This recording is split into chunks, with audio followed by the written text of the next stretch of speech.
Liburan akhir tahun lalu adalah liburan paling horor bagiku, hingga cerita ini aku buat. Aku Hasan, perantau dari Jawa Timur, yang bekerja di sebuah pabrik garmen di Bekasi, Jawa Barat. Di Bekasi, aku tinggal di sebuah kontrakan yang dekat dengan tempat kerjaku. Aku tinggal di kontrakan berdua dengan teman kerjaku, Firman, perantau asal Purwakarta, Jawa Barat. Kami tinggal di satu kontrakan agar menghemat biaya sewa, karena biaya hidup di kota tidak murah seperti di kampung. Liburan Natal tahun lalu, kerjaan kami libur selama 2 hari. Waktu yang singkat jika aku pakai untuk pulang kampung. Planningku, waktu yang singkat itu akan aku manfaatkan untuk istirahat di kos saja.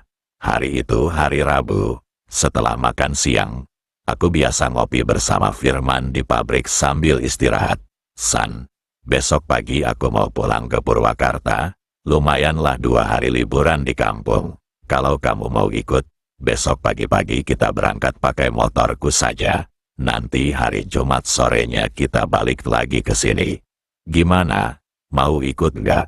Daripada kamu manyun di kontrakan, tanya Firman padaku. Tanpa pikir panjang lagi, aku pun mengiyakan ajakan Firman.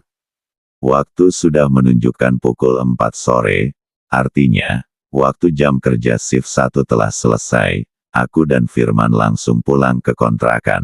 Kami menyiapkan segala perlengkapan buat pulang ke Purwakarta besok. Singkat cerita, hari Kamis pagi jam 7, kami berangkat dari kontrakan.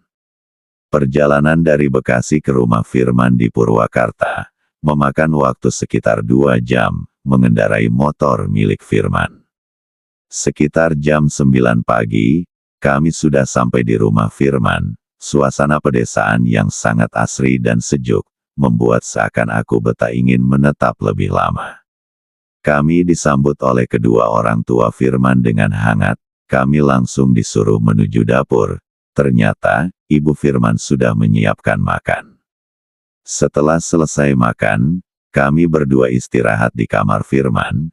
Kamarnya lumayan rapi. Jendelanya menghadap ke jalan kampung yang di sekitarnya masih banyak tumbuh pohon-pohon rindang. Udara di sekitar yang sejuk membuat istirahat semakin nyaman.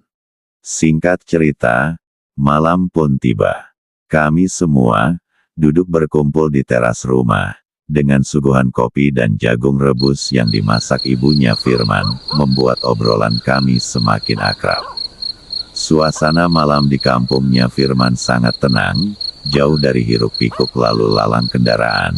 Tidak seperti di kota, jarak antara rumah-rumah warga pun antara satu sama lainnya pun agak berjauhan.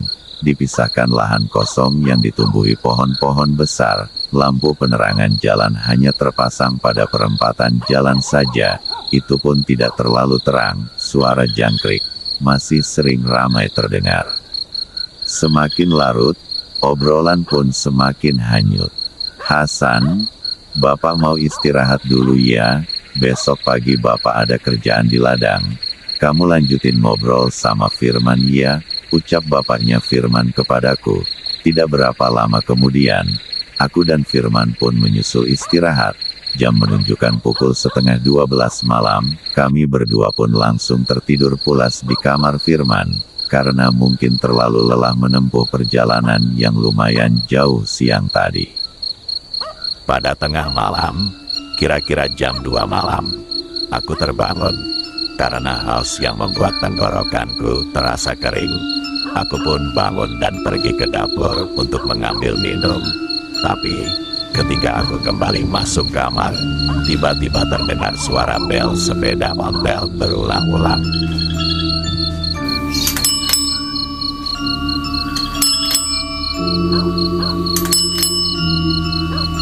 Suara bel sepeda semakin jelas dan seolah-olah semakin mendekat. Rasa penasaranku besar. Aku coba mengintip dari jendela kamar yang kebetulan menghadap persis ke jalan. Benar saja, kulihat ada seorang pria renta yang sedang menuntun sepeda ontel. Dengan pakaian lusuh dan berjalan sangat lambat. Anehnya, ia terus-terusan membunyikan bel sepedanya. Tiba-tiba pria itu berhenti dan menolehkan wajahnya ke arah jendela kamar Firman. Seolah-olah ia tahu sedang kuperhatikan dari dalam rumah. Sontak aku langsung menutup hordeng jendela. Bulu kudukku berdiri merinding. Suara bel sepeda itu pun hilang. Lalu aku coba beranikan diri membuka hordeng jendela untuk melihat keadaan. Benar saja, penampakan pria tua dengan sepedanya sudah tidak ada. Namun tiba-tiba, dari kejauhan, nampak remang-remah sesosok tubuh pria berjalan terseok-seok menuju ke arah jendela kamar. Sosok pria itu seperti nampak tanpa kepala, tapi tidak begitu jelas, karena memang lampu penerangan di luar sangat terbatas. Aku pun langsung menutup hordeng kembali. Banyak pertanyaan yang ada di pikiranku. Tidak mungkin. Kulihat Firman masih nyenyak tertidur pulas. Tak enak jika aku membangunkannya. Aku kembali pelan-pelan membuka hordeng jendela untuk memastikan siapa pria tadi, dan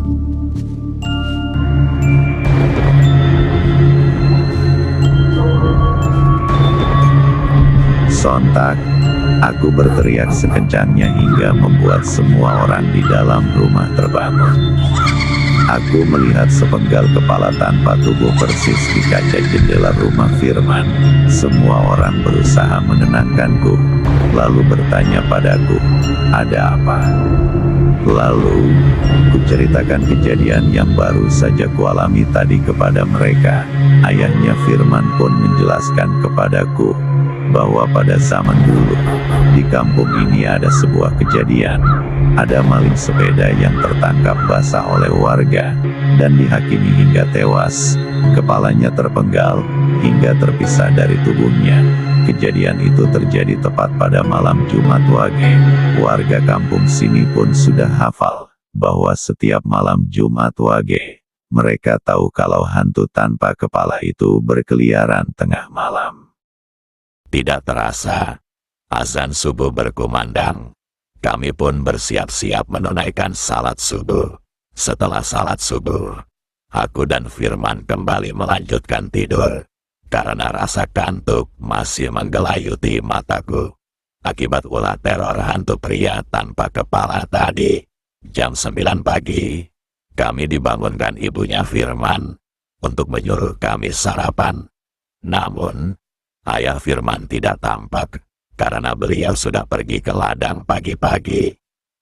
Singkat cerita, jam sudah menunjukkan pukul 3 sore.